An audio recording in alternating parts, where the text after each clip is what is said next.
You're listening to Power Talk, Berkeley Electric Cooperative's official broadcast about the cooperative, our communities, and ways to use energy wisely. And now, let's join our hosts for today's episode. Good morning and welcome to Power Talk. This is Micah Ponce, the communications media guy type thing. I don't know. It's been a long morning already. I'm the communications and media specialist here at Berkeley Electric Cooperative, and joined as always by Miss Libby Roeg, the director of marketing and communications. Good morning, Micah. Good morning. Well, we have a new guest. Well, an old guest. The studio. New to the studio guest. Old to Power Talk.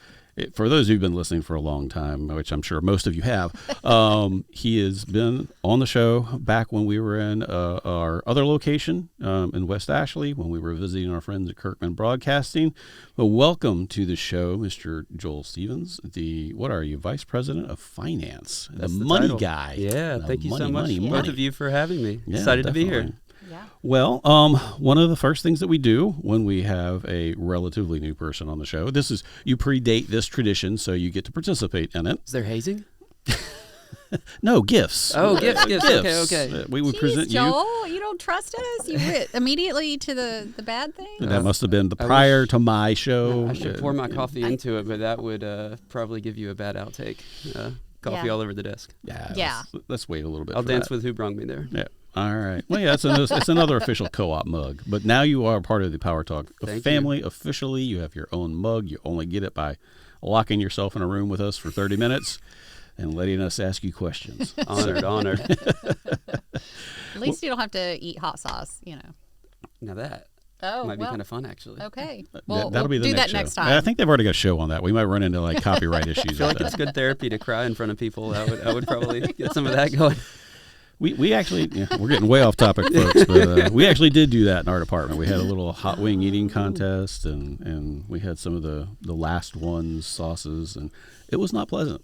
It was not pleasant. I'm not too bad with hot sauce, but it wasn't a whole lot of fun. Yeah. So we'll save that for another episode. Or if we run short on time, we'll just break out some hot sauce. Pull them out of the cupboard. Yeah, pull them out of the cupboard. Well, maybe next year's Capital Credit show, we can make Joel do hot sauce shots before every question. If you're doing them with me, then I will. No, I mean, you're the one who thought it was a good idea. Well, we don't need to dress up this topic at all because it's accounting so and finance. It's spicy and interesting Yeah. all on its own. But, Money. before we get too deep into the weeds and get back on track, hopefully, the other part of our introduction ritual is to have you introduce yourself to the listeners. It's been a minute since you've been on, so there might be a few new folks listening. So give us a little bit of background about yourself, how you ended up with co-op, and why in the world do you like numbers so much? Yeah. And why should we trust you? Ooh, that's the hardest part. So let's see. I've been here at Berkeley 8 years now, I think. I've been in co-ops my whole adult life. I know I look like I'm 12, but I'm 39, so I got a few years in. So I was at York Electric up near Charlotte for about 5 years prior to this. And before that, I was a co-op auditor, which sounds super exciting, I'm sure. Yeah, it's a great way to make friends, clearly. Yeah, there's nothing like checking into a hotel in a small town and they ask you what you do and you say, I'm an auditor. And they throw their eyes down at the ground. But yeah, with that, I specialized in co-ops and had about probably 60 co-op clients. So I've been around a lot of co-ops in the Southeast, especially. So yeah, it's what I'm used to. So I'm going to have to embarrass Joel for a minute. Here's the hazing part. Yeah, there will be hazing. So the three of us have been through this leadership program through our national organization, NRECA, and it's called MIP. It's just leadership training over a period of weeks. And you're put together with people from co-ops across the nation. I think there's 20 people in a class or a cohort. So you get to know everybody, but the first day I'm doing this last year. Where are you from? And so we're a larger co-op, so a lot of people have us as a point of reference. I swear half of my cohort from co-ops across the nation not only knew Joel, but are like Joel fans. I was sick of hearing about how great Joel was by the end of the experience. What's wrong with them? I don't know. I don't know what I did to deserve that. But I'm thankful for it. Yeah, they all loved Joel and had so many great things to say. I was like, yeah, I know Joel. I work with Joel. Okay, stop now. Stop. You're embarrassing me. I like Joel because he's in charge of our paychecks. Yes. At least partially. Well, until one day we miss one by accident, and then you won't be. Yeah. Yeah.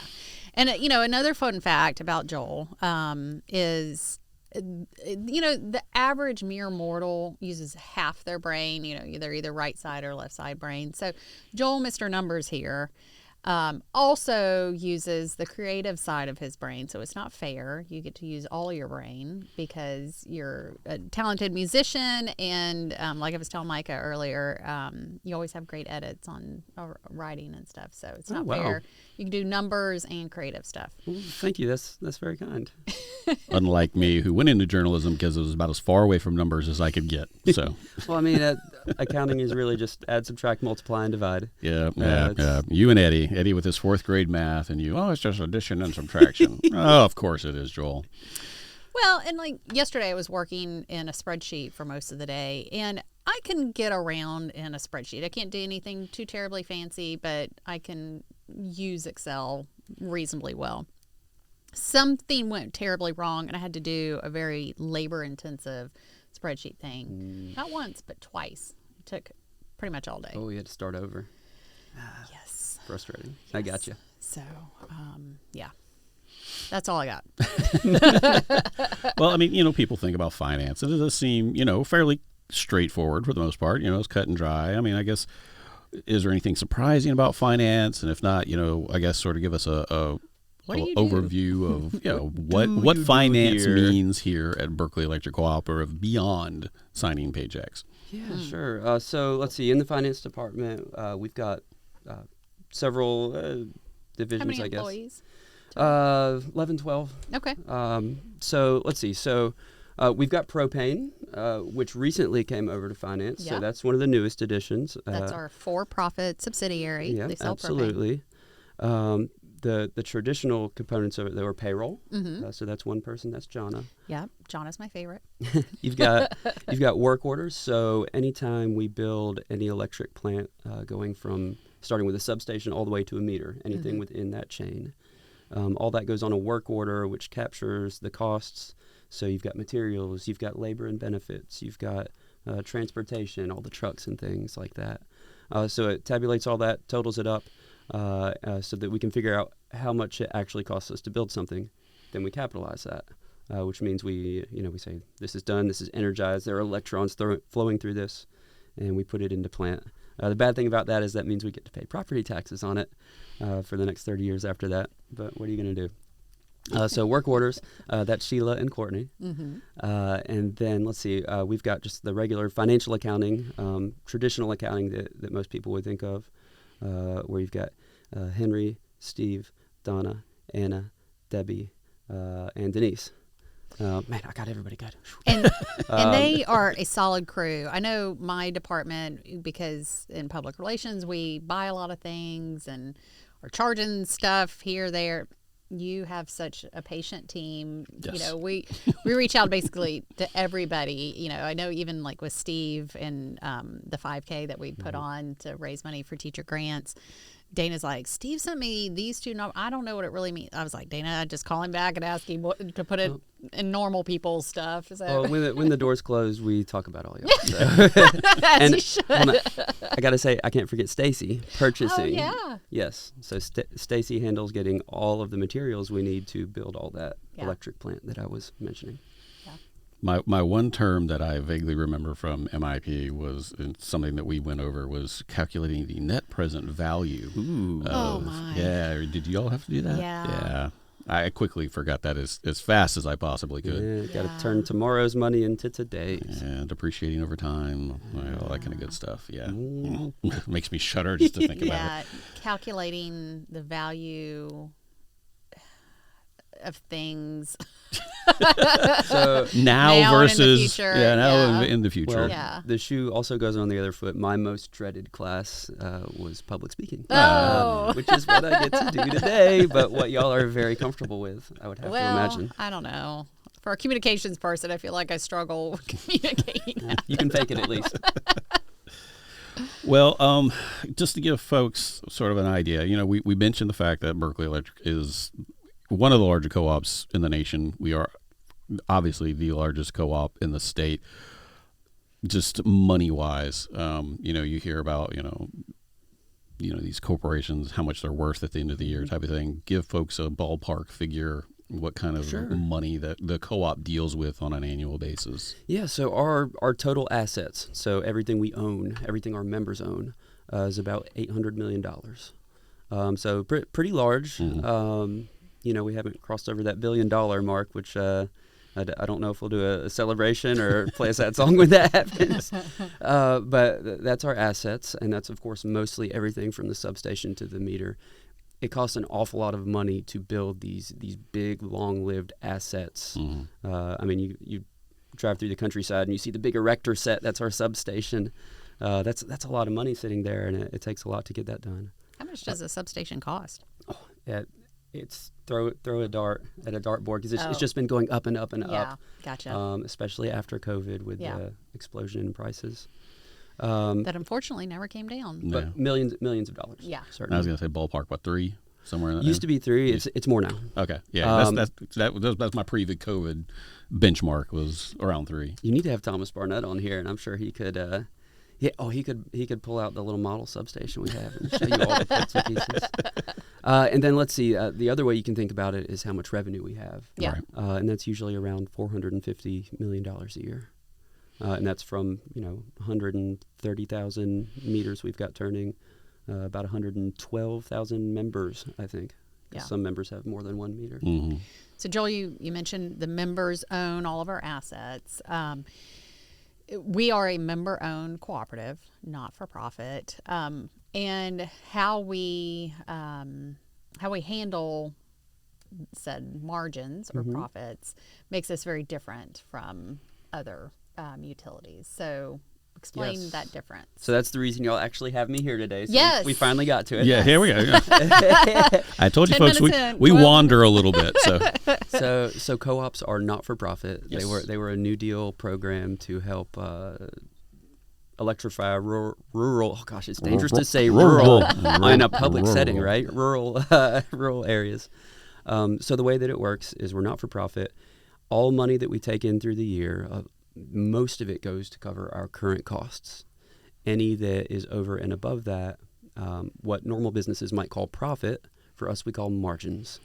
And we place those monies into each member's name, and kind of think of it as like a running account. Mm-hmm. We place that into their name each year depending on how much power they purchase from us. And over the course of time, we pay that money back to them. The reason we need to take in more money than what we have for current costs is we have to grow our system. Mm-hmm. We have to build those substations and put out new meters and new power lines, miles and miles of lines every year. And we have to finance that some way. So some of that comes in the form of these margins. Some of it comes in the form of debt, like our mortgage. Essentially, we have a mortgage just like homeowners have. So those are our two sources of funding. Well, I mean, when we're talking about what we charge and everything, and as not for profit, and the fact that we don't have tons of margins at the end of the year is because, like I said, we're not a nonprofit, we're a not for profit, and so when it comes to what we charge for electricity, we basically try to charge cost of service plus a little cushion, because like you said, the Low Country has not slowed down in terms of growth. We're not a static system. We're adding thousands of accounts to our system every year. I think we added 6,500 or 7,000 last year. Close to 7,000. We're on the track to do the same this year. Usually, so the part that's margins, right. That's usually about 3 cents, 4 cents of every dollar we bring in. Right. So it's not a huge amount, but it is necessary, and we put it to use building plant. And in philosophy-wise, it's if we collect a little bit all the time, then we don't have to collect a lot at once to cover when we have to build a new substation or we have to get new transmission lines into the area. The transmission is not necessarily our bailiwick, but, we have to build stuff underground and all that type of stuff. That way we're not having to hit our members up for these large sums of money every time we have a capital improvement program that we need to undertake. So that's why we're always collecting that little bit of extra. And then when we get to the end of the year, we're like, okay, we've covered all our costs. We've covered everything that we need for the year in terms of growth and maintenance. Here's the extra. That's right. And then that extra, since our members are also our owners, goes back to our members, just like they would with the stockholders. Absolutely, yeah. The members can think of it as their investment in the co-op that will be paid back at a later date. And we call it capital credits because it's for capital improvements to the system. And it applies to all of our members, right? So we think of, the residential members that we have, basic families across the Tri-County, but also our commercial and industrial members. If you're running a business or a factory on our system, you're also a member. And you're also paying into this. There's not a single member, there's not a single person with a meter that's not getting capital credits. If you have a meter and it is turning, you are getting capital credits. Based on your usage. Based on your usage, absolutely. Well, folks, if you're just now tuning in, we are diving into finance and, the scintillating topic that is. We're trying to, we've got some math challenge people in here, Libby and myself. So, we're trying to keep it as low level as possible. So if we're slowing you down, we apologize. But one of the main things that we are trying to talk about is capital credits because it is unique to the co-op world. Other utilities don't have it because they're publicly traded companies. They have shareholders or they're state owned in the case of Santee Cooper. But as we mentioned, our members are owners, so those margins do go back to them. We refund capital credits.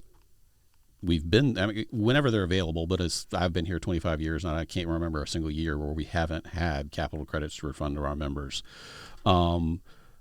Approximately how much are we going to be refunding this year?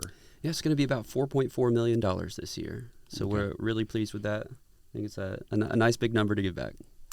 And this is getting a little bit into the weeds, but how is that money distributed? We've talked about it's based on your usage while you're a member, but there's some different schools of thought, the first in, first out, last in, first out. How do we distribute capital credits? So this year we've got about half of the total retirement going to 1999, 2000, and 2001. And then the other half is going to 2024. So there are differing schools of thoughts on that. Usually the reason that you want to give back to the most recent years is to let those new members experience the value of being a cooperative member and help make that connection and reinforce that connection of you are an owner. Yeah. But what is you see a lot of co-ops doing the first in, first out. What is the benefit of returning to older members first? Well, it's the simplest. It is the best housekeeping because it's, first in, first out. You're sweeping the old stuff out first. So there's definitely pluses and minuses to all the different methods. Because a lot of times, we're talking about co-ops to people for the first time. We're like, and, if we have any margins left over at the end of the year, it's returned back to the members. They're like, okay, great. We go, well, it's not really that much necessarily for the average residential member. Right. And you got to wait 20 years. They're like, wait a minute. And it can get confusing sometimes, too, because the first part that we talked about, which is taking those margins at the end of the year and putting it into people's, accounts where we're holding it for them. Some people think that we're about to send them a check for that, and that's not how that works. So usually every March, April, May, we call it allocation. Sorry to descend into lingo here, but in jargon. But that's the allocation. That's putting it in your account. And then each October, November, something like that, that's the retirement. That's when that money actually flows back. Yeah. But, we talked earlier that our margins aren't super huge, high margins, so it makes sense that the return would not be enough to go on vacation with. It's like if you're a very large business, sure, it's significant, but but if your bill's $150 a month, it's. And we're attempting to not operate on. We don't want huge margins, because that means that we took more than we needed. Right. Yeah. And like I said, I'm the mathematically challenged person. Why the 20-year gap? I mean, why do we look so far back? Why don't we retire that money a little bit earlier? I mean, what's the reasoning behind that big? Sure. So there's a couple reasons, I suppose. One is that the things that we're using that money for usually last about 30 years. So, poles, substations, power lines, all that kind of stuff. So it's a long-lived asset. Therefore, if we're financing a 30-year mortgage, we're going to pay it off over 30 years, that kind of thing. Oh gosh, I had another train of thought and I completely lost it. What was the question again? I was just asking why 20 years? Yeah, why 20 years? Why so long before we start giving the money back? Yeah, absolutely. So the other reason is it takes a lot of cash to we call it rotate, to rotate these capital credits out. So the cash has to come from some year. Say we wanted to retire all of 1999 to 2010 right now. We would need millions and millions and millions of dollars to do that. And that has to come from somewhere. The only place that can come from is members. Right. So to rotate it a whole lot quicker, we would have to raise rates way up high so that we could get a lot more money from today's members to hand it all back. Yeah. Right. And one of the things that we try to do is, like I said, we try to keep costs as low as possible. We also try to keep rates as stable as possible. Yes. So like by spreading these costs over a number of years or decades, we're able to keep things from jumping up and down so much. And like you mentioned, as an electric cooperative, we have two sources of funding. It's either we're borrowing the money or the members are just giving it to it outright. And if they're borrowing the money, well, guess what? The members are going to be paying that back as well. Just, that's right. Over a long. The members pay for everything always. There's no way around that. Right. Yeah. They're paying the mortgage payment on the debt as well. They're our source of funding year round. In some people's personal life, they might say, I don't want any debt, and they might say the co-op should be like that too. But if we were to do that, that means today's members would have to pay for everything up front as we build it. So the purpose of having that debt is to spread that cost over the 30 years of that asset so that all the members over the next 30 years are paying for it rather than today's. So if we had no debt and I was a member for this year, I would pay for everything up front. But then if I moved to, I don't know, Vermont, right, I paid for it and I just leave it behind. Right, yeah. Rather than just paying for the piece I was using. Yeah. So, I mean, we try to spread costs equitably as much as we can across all of our memberships. And, it's never going to be a point where everybody gets to pay the exact same thing. There's different rate classes. There's different, requirements for serving different accounts. So there are a little bit of differences, but as much as possible, we try to keep it fair across every rate class. So everybody contributes equally to the costs that serve all members. They say, well, I don't live in Cross. Why should I be paying for that part of the system? Well, I mean, you may not live in Cross, but I mean, at some point we're routing power through our systems, and you may not drive on a particular road every single day, but the one time you need to be able to go down that road, you needed to be in good repair so you can drive down it. That's a great analogy. So, I mean, I don't. He's a words guy. Yeah, seriously. I don't go to Disney World every year, but when I want to go to Disney World, I expect the roads between South Carolina and Florida to be in good enough repair for me to be able to travel there. And so that's the way I sort of think about it. So, I mean, you might not use that part of the system, but when we have outages, we use other parts of the system to reroute the power. So otherwise you get the power back much quicker than instead of just staying there isolated until we get that particular problem fixed. We can reroute the power to another part of the system, get you on much quicker. And then the other part too, like you said, we got to have a reserve because we live on the coast of South Carolina. Yes. And one of the things that we have, unfortunately, we're in the middle of hurricane season, and we're actually starting to get closer to the part where it's normally more active. Yeah. So we have to have that little bit of cushion in the bank with some money in case, knock on wood, we have somebody come our way, one of these named storms that causes problems. And not too long ago, we just passed once again the seminal anniversary that we always talk about here, since that was our big storm. It was Hugo. So I mean, it was not that long ago that we passed that anniversary. So yeah, I mean, those are all the things that we have to take into account on a daily basis, not just what are we doing today. So Joel, I'm a member, proud member of Berkeley Electric. When am I getting my capital credit? Your capital credit. So if you are an active member, I'm an active member. You have a meter today. You will be seeing a bill credit.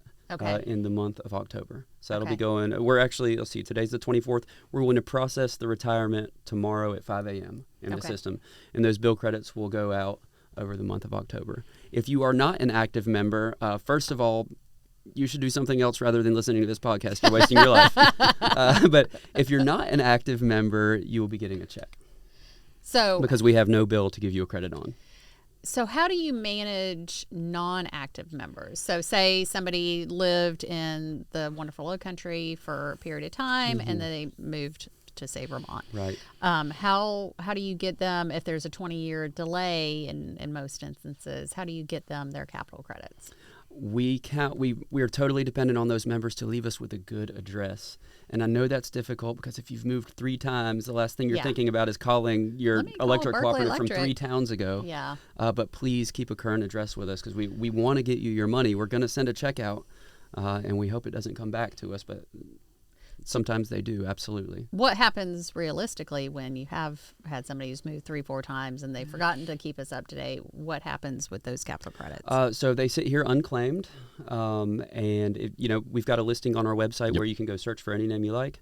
You can search for your friends' names to see if they're on there, and you can tell them about it too. We'd love that. So there's a listing out on our website along with a link of who you can contact if you find yourself on there, and they can look into whether we have funds available to you.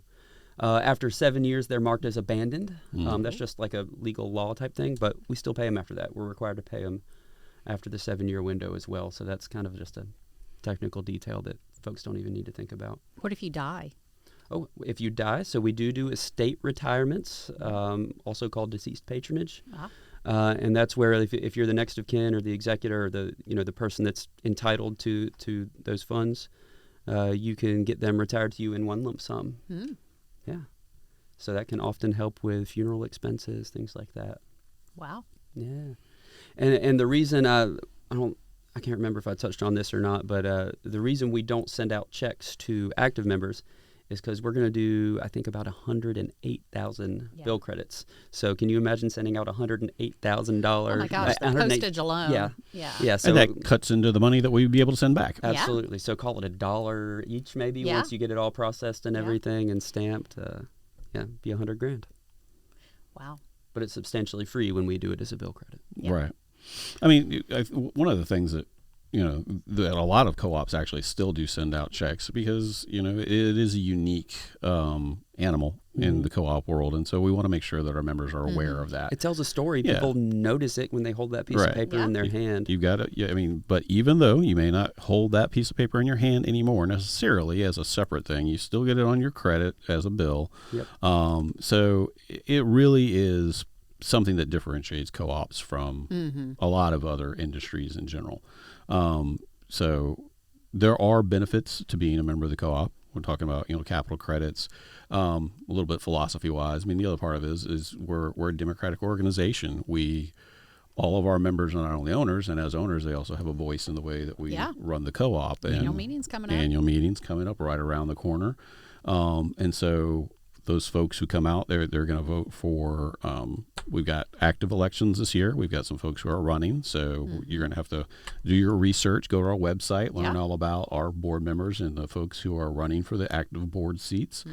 But I mean, our members are the ones who are making those decisions, and the board actually it's an important decision to make because the board actually is the one who decides each year on capital credits and whether or not they're going to be retired. Yes, Right. we do not let the money out the door unless the board says so. So the board assesses the financial condition of the co-op and says, yes, we are in a stable enough position to be able to retire this year, and then we do so. And I think one of you alluded to it earlier. In recent memory, we have never failed to do so. Yeah. Right. Certainly in my time here, but I doubt maybe Hugo, we didn't, but I would have to go back and look. Right. Yeah. I'm the old salty dog here, and like I said, 25 years in, and there's never been a year that we haven't retired capital credits, and I mean, and it's stayed relatively consistent over the years. I mean, it's been in that 2 to 4 million range as far as I can remember. So I mean, it may not end up being a huge amount on your bill or as a credit, something, but is better than nothing. You Absolutely. know? So hey, what do you know? we got some good things going on here at the co-op, folks. And real quickly, Joel, if people are mentally ill enough to want to get into finance, oh no, that's not nice. Want I'm to sorry, join the wonderful finance team? They're very helpful. I mean, I guess sort of, what positions do we have here at the co-op in case folks are interested in learning a little bit more? So I alluded to most of them. Payroll, purchasing, work orders accounting, which is cost accounting, kind of, financial accounting. We got something for everybody, It's probably varying levels of degrees and certifications. Right. Like Absolutely. You're a CPA. Yes, I'm a CPA. Yeah, there's a spot for all levels of education. And if you like numbers, if they click for you, like I said, it's not always complicated. It's add, subtract, multiply, and divide. Rarely an exponent. But if it clicks for you, then and you appreciate the beauty of numbers, Micah. That's my wife, actually. She's an accountant at a local home telephone, the local telecom. So she's in the accounting department. So I can't speak too badly about folks who like numbers because I married one. Absolutely. Well, and then the bigger part of it is just understanding how the rules work. Right. That's bigger than the math almost, is just knowing, what fits in each bucket, what you're allowed to do, what you're not allowed to do. We don't like a lot of creativity in the accounting. Leave the creative stuff to us. That's right. Yeah. Well, folks, thank you for tuning in to another edition of Power Talk. This is the official broadcast of your electric cooperative, and as always, you can catch up on past episodes on streaming platforms like iHeartRadio, Spotify, and Apple, and all those good things. And don't forget, you can see Joel and his youthful face on our He's turning YouTube 40 channel. this year. So until next time, folks, this is Power Talk signing off.